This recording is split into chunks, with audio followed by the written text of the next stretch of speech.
ইজতেমা মাঠে আছেন আমাদের স্টাফ করেসপন্ডেন্ট নাজিবুর রহমান। আমরা সরাসরি যোগ দিচ্ছি তার সাথে।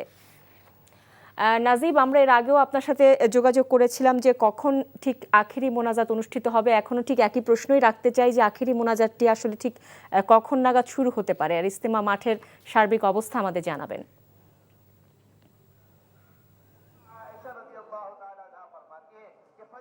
আমরা জানতে পেরেছিলাম 12টা কিংবা 12টার ঠিক পরেই কিন্তু আখেরি মোনাজাত হওয়ার কথা ছিল, তবে এখনো পর্যন্ত সে আখেরি মোনাজাত শুরু হয়নি। কিছুক্ষণের মধ্যে হয়তো শুরু হতে পারে এমনটি আমরা জেনেছি।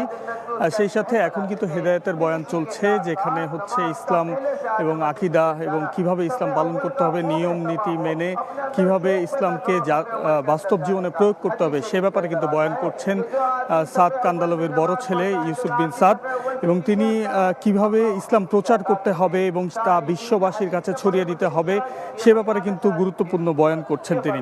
এবং মুসল্লিরা খিত্তায় খিত্তায় অবস্থান নিয়েছেন এবং সেই সকল বয়ানগুলো তারা শুনছেন এবং কিভাবে তা নিজেদের জীবনে প্রয়োগ করতে পারবেন এবং সকলের মাঝে ছড়িয়ে দিতে পারবেন সে ব্যাপারে কিন্তু তারা আমাদের সাথে কথা বলছেন, যে তারা সেখান থেকে গুরুত্বপূর্ণ মাসালা এবং যে আকিদার কথা রয়েছে সেগুলো কিন্তু তারা গ্রহণ করছেন।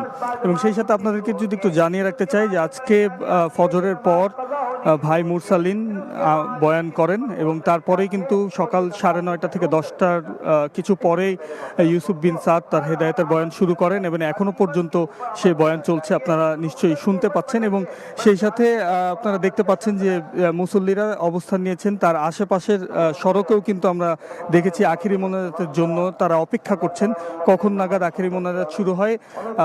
তারা তাদের গুনাহ মাফের জন্য আল্লাহর কাছে প্রার্থনা করতে চান এবং নিজেদের আত্মশুদ্ধির একটি পথ তারা সৃষ্টি করতে চান। আপনাদেরকে যদি আইন শৃঙ্খলা পরিস্থিতির কথা বলি, গাজীপুর মেট্রোপলিটন পুলিশ এবং ঢাকা মেট্রোপলিটন পুলিশ দুজনের সমন্বয়ে আইন শৃঙ্খলা পরিস্থিতি স্বাভাবিক রাখতে সর্বোচ্চ নিরাপত্তা ব্যবস্থার চাদরে ঢেকে ফেলা হয়েছে এই ইজতেমা প্রাঙ্গণ এবং তার আশেপাশের এলাকা। এবং সেই সাথে আপনাদেরকে যদি একটু বলি যে প্রথম পর্বে যে উপচে পড়া ভিড় আমরা দেখেছি সেটা অনেকটাই কমে এসেছে, তো আশা করা যায় যে মুসল্লিরা খুব নির্বিঘ্নেই আখেরি মোনাজাতে অংশ নিতে পারবেন। তো এই ছিল আমার কাছে সর্বশেষ। শাওন, আমরা ইজতেমা ময়দান থেকে জানছিলাম ইজতেমার সর্বশেষ খবর। এখন যাচ্ছি গাজীপুরের স্টাফ করেসপন্ডেন্ট নাসির আহমেদের কাছে। নাসির, আমাদের সহকর্মী নাজিবুর রহমান যেটি জানাচ্ছিলেন যে এখনো আখেরি মোনাজাত শুরু হয়নি, তো সেখানে লোক সমাগম কেমন দেখছেন? আরেকটি ব্যাপার জানতে চাই যে মোনাজাত শেষে যারা আসলে তাদের গন্তব্যে ফিরতে চায় তাদের জন্য কি যথেষ্ট যানবাহনের ব্যবস্থা আছে কিনা, এই ব্যাপারে কোনো তথ্য কি আপনার জানা আছে কিনা আমাদের জানাবেন।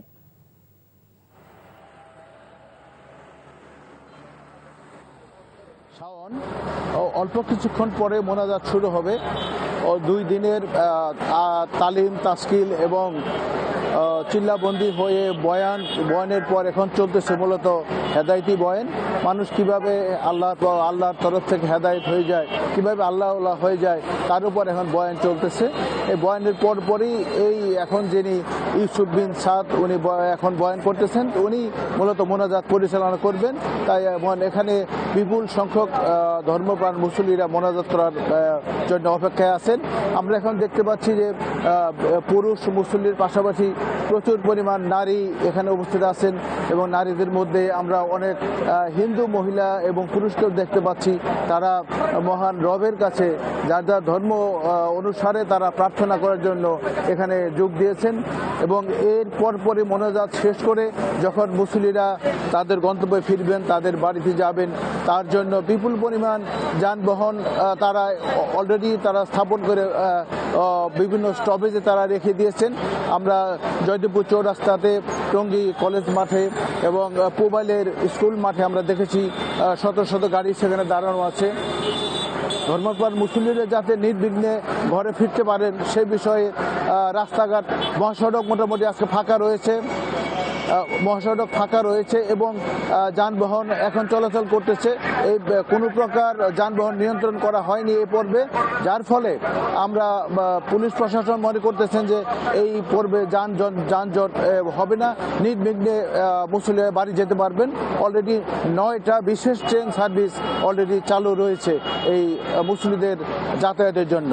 এই ছিল যাতায়াত ব্যবস্থার উপর খবর। শাওন। গাজীপুর থেকে জানছিলাম ইস্তেমার খবর।